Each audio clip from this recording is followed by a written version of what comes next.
潜水服难穿，穿不上去，那是因为你没有用对润滑剂。什么样的潜水服应该用什么样的润滑剂？哪一种我觉得最好用？哪一种会给你皮肤带来很大的痛苦啊？大家好，我是许涛，欢迎来到我的频道海豚与兔子，我是海豚，你就是一只小兔子。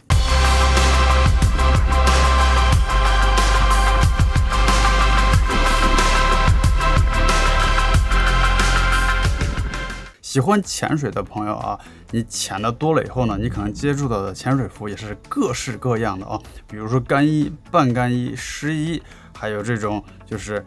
渔猎经常使用的这种开放式橡胶的这种潜水服啊，它们的材质呢各不相同，它们也有不同的特点。我以前做过一期专门告诉大家怎么样区别各种潜水服，哪一种比较适合你的视频啊。在那期视频里面，我主要跟大家介绍各种潜水服的不同的材质啊。当然了，你在去学潜水的时候，你的潜水教练可能也会告诉你，如果你用的这款湿衣是开放式橡胶的，你可能需要用润滑剂；如果你用的是普通的湿衣，它里面是在这种毛茸茸的面料的啊，这种是可以直接穿进去的。那么今天我跟大家来讲一下，当你觉得你的湿衣太紧、太小、不好穿，尤其是里面是这种开放式橡胶，这种贴着皮肤，而且呢它很难穿进去的这种湿衣，我们应该怎么样去穿它？什么样的这种润滑剂比较好用啊？先给大家介绍一下我以前用过的这款洗洁精啊，这是在新西兰当地买的，非常好用，去污能力非常强。你穿完一天的湿衣，你的皮肤都会变白，但是第二天你就惨了，因为如果你敢穿着它去潜一天的话，你的身上会起很多的红疹。我以前就干过这事，因为它的泡沫非常多，非常滑，但是用过以后，第二天基本上那个红点点还有胳膊肘这个附近的不要太疼，要2-3天才能好，所以千万不要用洗碗的这个洗洁精啊，这是一个非常大的错误。那么下来呢，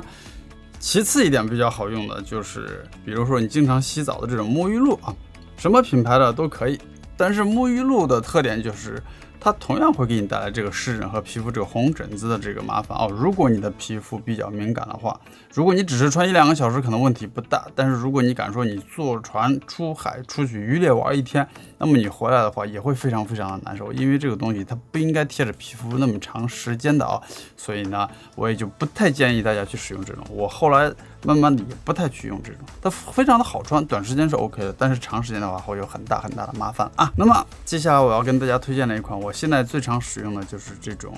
给孩子使用的啊，这种 baby wash。然后呢，它的泡沫是非常少的，这个是新西兰本土超市啊，去哪里都可以买到的。它虽然它的泡沫起的非常少啊，但是它同时对你的皮肤非常的友好。你要做的就是给你的这个瓶子里面多挤一些，晃一晃，它也有一定的润滑作用了。然后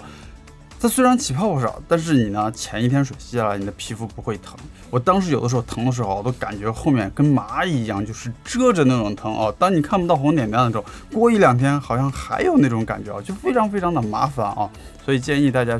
可以买这种给孩子们使用的，对皮肤是非常友好的啊。然后大家出去之前呢，在你的潜水包里面呢，一定要放一个瓶子。我一般就是会使用这样一个，比如说可乐瓶子呀，或者是喝水的瓶子。但是跟大家讲一下啊，你们在把洗洁精和这些东西放进去的时候啊，一定要在上面贴个标签。你像我写的是肥皂水嘛，我为什么写肥皂水？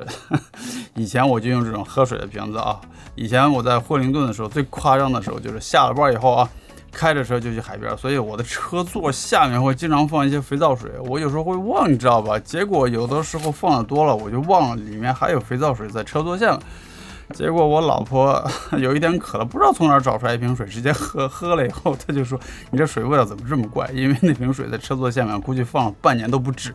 也就是说这种洗洁精水已经都没有泡了，看起来跟纯净水一样，别人拿着直接喝了。所以他妈那次我就被骂惨了。所以后来我用这些瓶子的时候，我上面都会贴一个标签，就是说就算是它没有泡沫了，别人看到也会知道这个水是不可以喝的。所以说小贴士啊，你们学会了吗？在节目最后呢，跟大家介绍一下我的这个水下视频调色滤镜包啊，可以一键帮你还原水下视频的精美色彩。喜欢制作视频的朋友呢，可以去我的网站看，我的网站上呢也有销售。谢谢大家的支持，我们下期节目再见，拜拜。